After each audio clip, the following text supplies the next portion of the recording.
오늘 첫 번째 소식으로요. 이 스마트 헬스케어 치매에 관련된 프로그램이라고요? 네, 말씀하신 치매 치료를요, 이 병원에서는 인지재활 치료라고 하는데요. 이런 인지 기능을 수행하는 데 어려움을 느끼는 환자분들이나 또는 뇌 손상으로 인해서 활동이 부자연스러운 환자분들을 위해서 가상현실을 사용한 치매 프로그램이 개발됐다고 하는데요. 제가 직접 다녀와 봤습니다. 지금 바로 만나보시죠. 지금 제가 나와 있는 이곳은요, VR 콘텐츠를 사용해서 재활치료가 가능하다는 병원 앞인데요. 가상현실을 사용해서 재활치료가 어떻게 가능할지 제가 직접 들어가서 확인해 보겠습니다. 치료실이라고 해서 무섭고 딱딱한 분위기를 생각했는데요. 전혀 다른 분위기죠. 마치 게임을 하는 것 같더라고요. 제가 본 진료실 중에 가장 화기애애하네요. 지금 치료하시는 거 맞는 거죠? 이렇게 좀 슬퍼하시잖아요, 진료실에서. 네. 근데 굉장히 화기애애한데요? 이 게임 정말 재밌어 보이는데요. 이 게임 뭔지 정말 궁금한데 한 번만 설명해 주세요.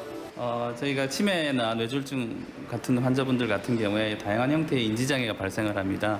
그런 인지장애를 치료하기 위해서 여러 가지 형태의 프로그램이 개발되어 있는데요. 이 프로그램은 이 가상현실을 이용해서 그런 인지장애를 치료하는 가상현실 인지재활 프로그램이 되겠습니다. 독립적으로 일상생활을 수행하기 어려운 환자들 위해 만들어진 가상현실 프로그램. 네, 똑같은 움직임이라도 가상현실을 활용해 완료 시간과 해야 할 양을 정해주면 훈련 시간이 늘고 치료 강도가 높아진다고 하는데요.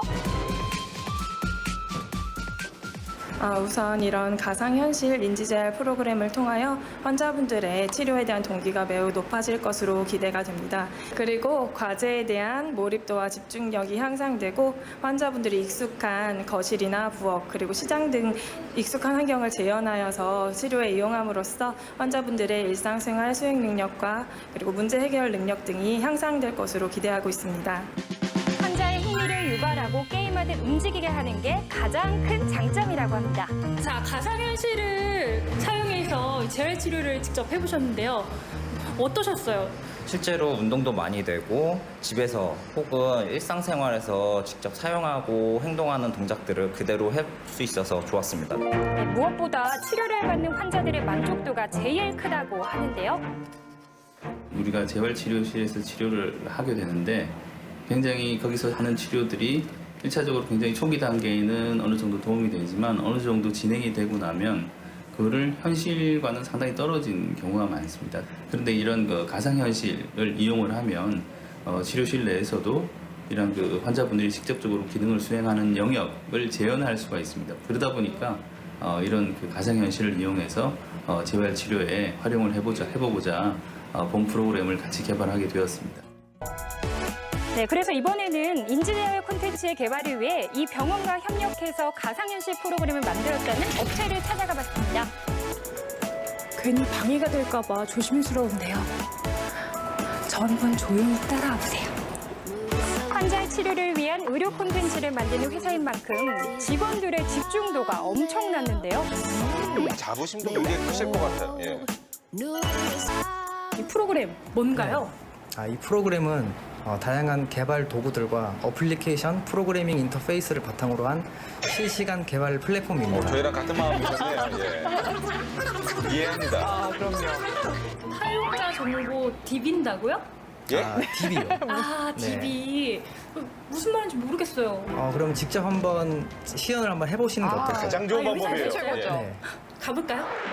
머리보다는 몸이 앞서는 저에게 100번 말을 듣는 것보다 직접 해보는 게 훨씬 이해가 쉬울 것 같아서 네. 시연해봤습니다. 직접 한번 디벼보시죠. 다음 중 치매 예방에 좋은 것은 치매 예방에는 사교활동 좋아요. 그리고 숙면 좋고요. 운동도 좋죠. 규칙적인 생활 해야 되고요. 또 구강관리? 구강관리도 해야 돼요? 치아 관리를 하셔야 돼요. 왜요? 씹는 기능이 떨어지면 인지 능력이 떨어지거든요. 네, 간단한 테스트를 마치고 본격적인 시연을 해봤는데요. 예. 기계를 쓰자마자 순간적으로 확 몰입이 되면서 이 시간 가는 줄 모르겠더라고요. 진짜 너무 열심히 하시는데요? 망치로 깨면서 스트레스도 풀리겠네요. 예. 대박! 아니 이게요 생각보다 아주 디테일하고요. 제가 무슨 상점에 가면요. 이 상점에 있는 뭐 물고기, 식료품들이 너무 디테일하게 돼 있고요. 그리고 또 이렇게 망치를 들고 막 이렇게 뭐를 이렇게 부수거든요. 근데 스트레스까지 풀려요. 그리고 저 여기 땀 나는 거 보세요. 제가 너무 집중해가지고 이렇게 땀이 막 나요. 저희 할머니한테 이거 한번 경험시켜드리고 싶어요. 이거 할머니분들 되게 좋아하실 것 같은데. 네, 엄청 좋아하시죠. 저희가 6월 초에 정식 출시를 하고 전국 요양병원이라던가 기술이 닿지 않는 농어촌 외곽 지역까지 갔는데 90세 할아버지 할머니들도 정말 좋아하시고 하시다가 춤도 추시고 스트레스 풀려 하신다고 너무 좋아하세요. 남녀노소 누구나 즐겁게 치료에 임할 수 있게 개발된 인지재활 치료 프로그램. 그 첫 시작은 어떻게 됐는지 너무 궁금한데요. 처음에는 시니어를 위한 콘텐츠를 개발을 했었습니다. 노인들이 건강하게 운동할 수 있는 것이 무엇일까 고민을 하다가 이 VR 기반의 인지훈련 서비스를 의료진의 도움으로 저희가 개발하게 되었습니다. 가상현실 콘텐츠를 치료에 접목시키려는 노력은 앞으로도 계속될 거라고 하는데요. 이런 노력에도 불구하고 현재 연구 개발에 있어 어려운 점이 많다고 합니다. VR 관련 기술에 대한 다양한 기술 지원 같은 거는 많이 되어 있지만 현재 의료 분야의 그 VR로 접목을 할 때에는 관련 가이드라인이나 규정이 없는 게 가장 큰 문제점입니다. 그래서 정부에서 VR 관련된 의료 기술에 대한 가이드라인을 새로이 만들어서 이런 저희 같이 개발할 수 있는 업체들에게 길을 열어줬으면 하는 바람입니다. 의료기기 산업이 빠른 발전을 이루고 있는 만큼 그에 합당한 정확한 기준안도 빠르게 만들어져야 될 것 같습니다. 그래야 더 많은 분들이 이용하실 수 있을 것 같네요.